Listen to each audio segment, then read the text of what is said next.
The idea of communicative competence is a second language acquisition idea that talks about the complexity of language. And it says if you are to be proficient in a language, it involves a lot more than just a whole bunch of memorized words, right? So we have to think about how do these words come together to make conversation?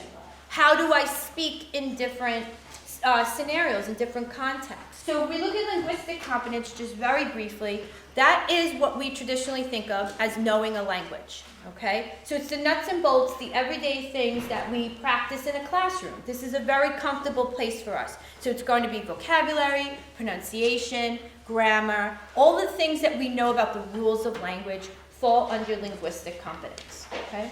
But if we're only focused on getting English language learners proficiency in that area, they are only having 1/4 of the whole puzzle of what it means to be a proficient language speaker.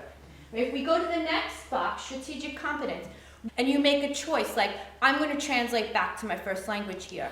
I'm going to use another way to communicate. I'm going to ask somebody, is this what you meant to say? Because I didn't get it the first time. So strategic competence means I'm going to take charge and make meaning, even though meaning might not be readily present in the conversation.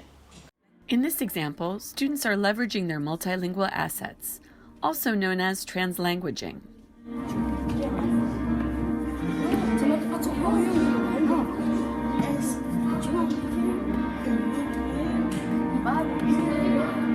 It says Bobby has to be standing.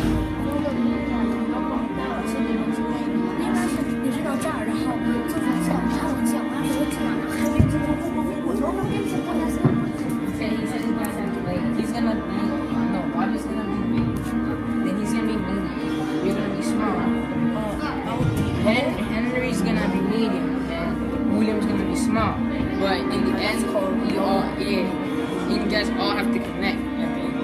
Get it? It has to be like a pyramid. Then we move down to the bottom, sociolinguistic competence. So we have probably all been, even in our first language, we've experienced some impact of sociolinguistic competence, where you say things not exactly the right way based on, right? Has anyone ever been punished when they were little because you didn't talk to your parents exactly in the right manner, right? Okay, so that was a poor judgment of sociolinguistic competence.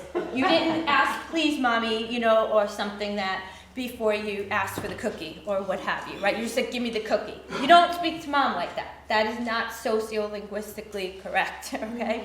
So knowing how to speak to different people using different registers, knowing how to use formal and informal language and when it's appropriate to do so, that's sociolinguistic competence. Then you're still just Over here we have to dance. no. Listen to me. What did you do? Can you please listen to me? You're just like crashing fists. You're just doing this. Stop. You're just doing this. Like you see? Wait. No. Wait, no. Can you please listen to me? Alright. One. Can you please do more like fighting? Yeah, Because you just crash fists. I think I was shaking. Two. Melanie, please. You just do this. You're not the bird. Well, he is. Yeah, we can do this. But you should probably do I this. think I was shaking this. If you feel comfortable of doing this. And then discourse, the last one, is finally pulling it all together. How do I give and get information? How do I agree and disagree with my partner?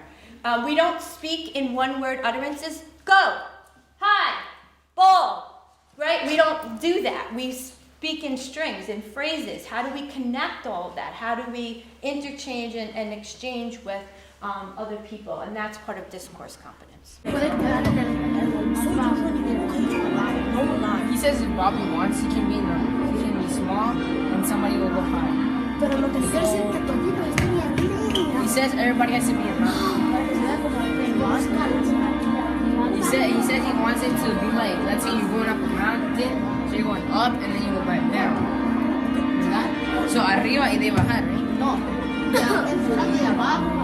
va a subir en vez de bajar. Oh, he says instead of going down, let's go small, medium, high, high, high. So I'm small, Medium. like this. I'm small, you medium. Es como las escaleras. Las escaleras están bien. He says we're gonna do like ladders, like small, medium, high, and then land. Oh, so you mean like this? Like this? Like this? Shape. You understand? And medium. Like yes. Pero ellos no saben bien, no saben hacer, Yeah, explícale en español. For real? Yeah. Así. What's small? You small? Yeah, yo.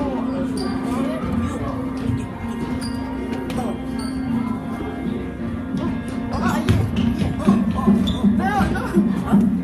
Not here. It's here. Here.